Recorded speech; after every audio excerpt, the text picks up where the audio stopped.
Et nous allons à présent ouvrir un chapitre qui va peut-être vous intéresser. Aimeriez-vous choisir votre enfant ?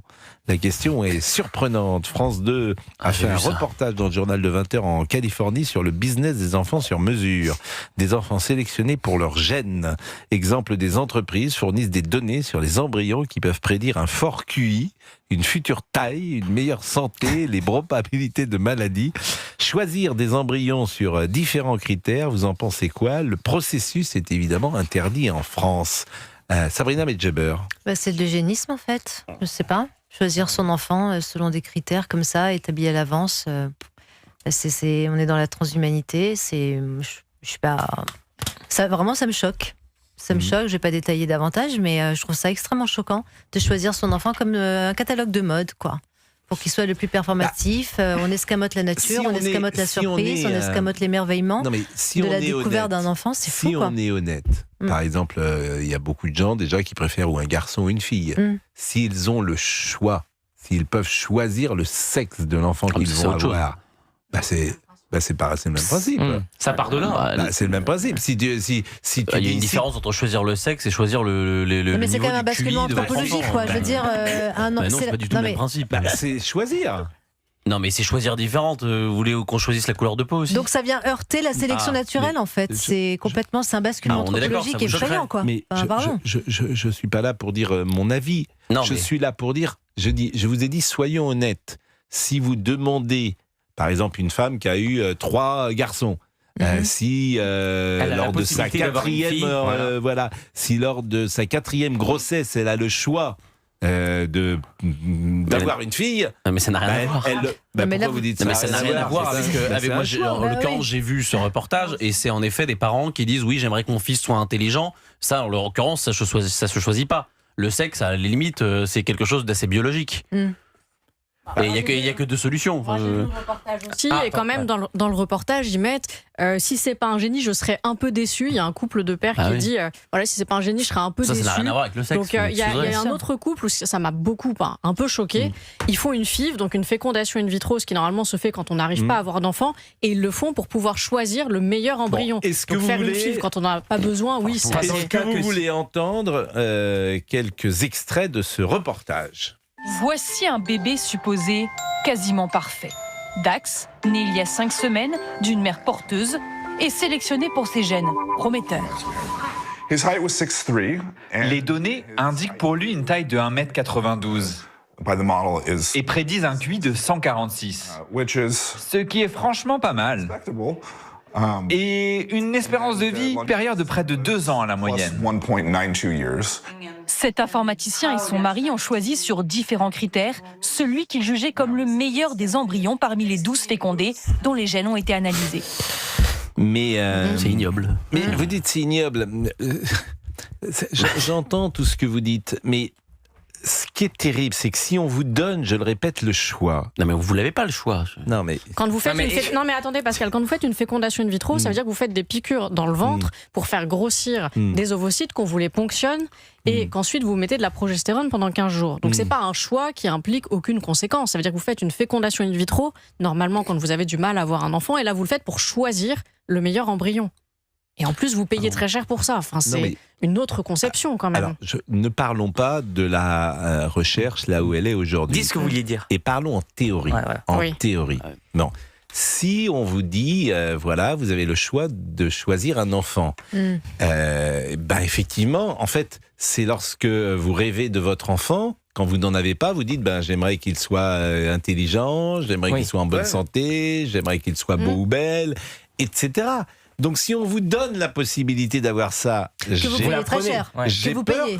Mais que vous payez, c'est du capitalisme nataliste. Vous connaissez cette histoire. J'ai peur que beaucoup prennent. Bien sûr. Alors, j'ai peur si on est honnête. Alors on peut toujours avoir des discussions où on n'est pas honnête.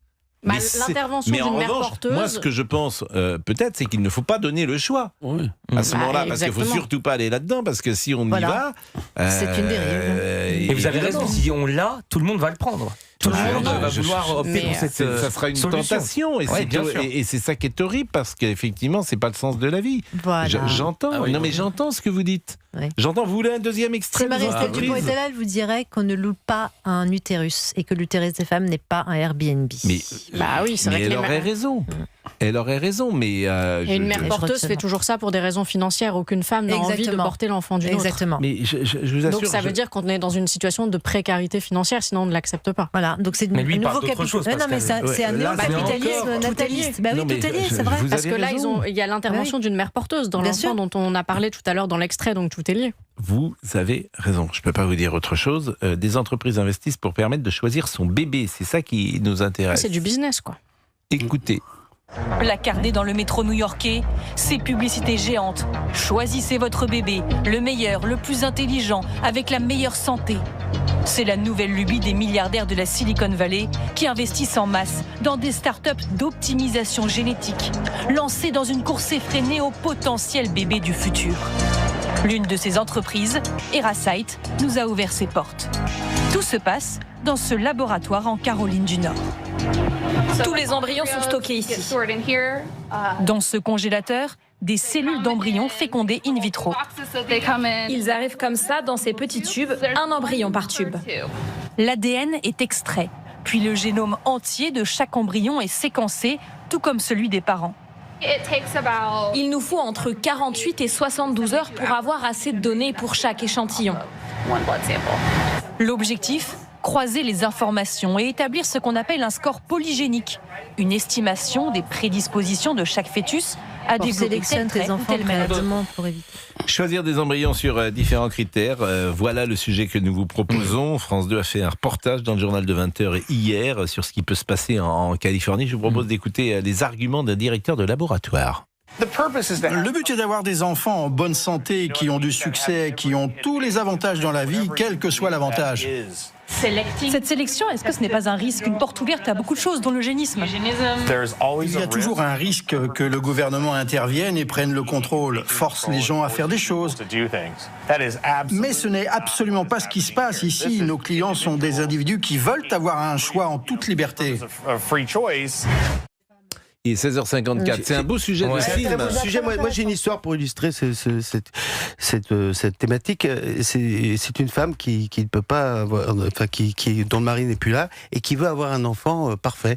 Et donc elle va voir un espèce de professeur qu'on lui a recommandé, qui est au fond d'une impasse, qui a un peu la voix de Monsieur Ledoux. Et il y a des fioles, ça a de la fumée partout. Et elle lui dit, j'aimerais avoir un enfant parfait. Il lui dit, il sort un catalogue. Vous voulez un enfant qui ressemble à qui? À Georges Clooney, à Belmondo, à Alain Delon? Alors il dit, Alain Delon. Et le type l'endort. Et pendant qu'il l'endort, il dit, je vais t'en foutre, moi, du Alain Delon. Voilà, c'est mon histoire. D'accord. Non, mais bon, c'était pour distraire. Non, mais là, Fabien, arrêtez. Mais t'as craqué, Non, mais là. attends, C'est une histoire. Non, mais vous Mais avez t'as craqué. complètement craqué. Bon, je retire cette plaisanterie de très mauvais goût que nous a Fabien. Non, mais écoutez, vous trouvez pas qu'on a assez d'histoires comme ça Fabien Antoniente, vous trouvez pas que. Attends, faut pas dire Alain Delon. Non, mais. Non, mais t'as craqué, là.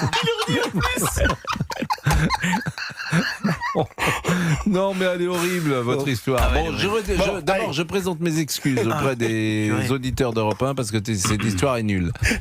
Qu'est-ce qu'il y a? Non, Olivier, là où je pense une que vous avez raison, c'est Oui. que si cette solution permet de dissiper tous les doutes et toutes les inquiétudes des parents avant d'avoir un enfant et tous les problèmes qu'il peut avoir, tous les parents se tourneront vers cette solution. Je pense que vous avez raison là-dessus.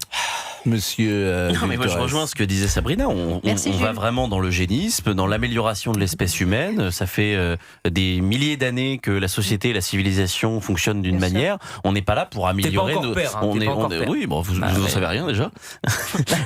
J'en ai peut-être un petit peu partout, mais c'est-à-dire que. Oh non, arrêtez. Non, mais il en sait rien. Il en sait rien. C'est ma vie privée.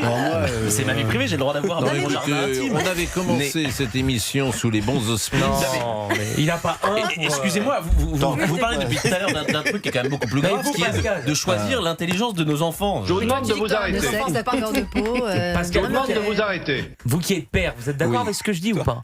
Qu'est-ce que vous dites? On sait pas grave. Il est d'accord, en théorie, Olivier. Non, mais il est d'accord avec ce principe de sélection. Vous avez des inquiétudes avant d'avoir vos filles, j'imagine. Bien sûr. Voilà. Donc, évidemment, bien sûr. Ce qui fait la beauté d'un enfant, c'est quand il arrive, quand la mère accouche. Peu importe l'intelligence. Je te souhaite de n'avoir aucun problème peu importe. De ce côté-là. Non plus, je veux dire. Bon, le problème, c'est que sur des discussions, non, mais tout le monde, je veux dire, ment un peu ou triche. Non, je sur ces discussions-là. Sur quoi je mens? Non, mais en fait, il est 16h57. On extrapole, mais le principe, c'est acheter un enfant. Non, c'est discuter sur la façon d'acheter un enfant. C'est ça, en fait. Allez.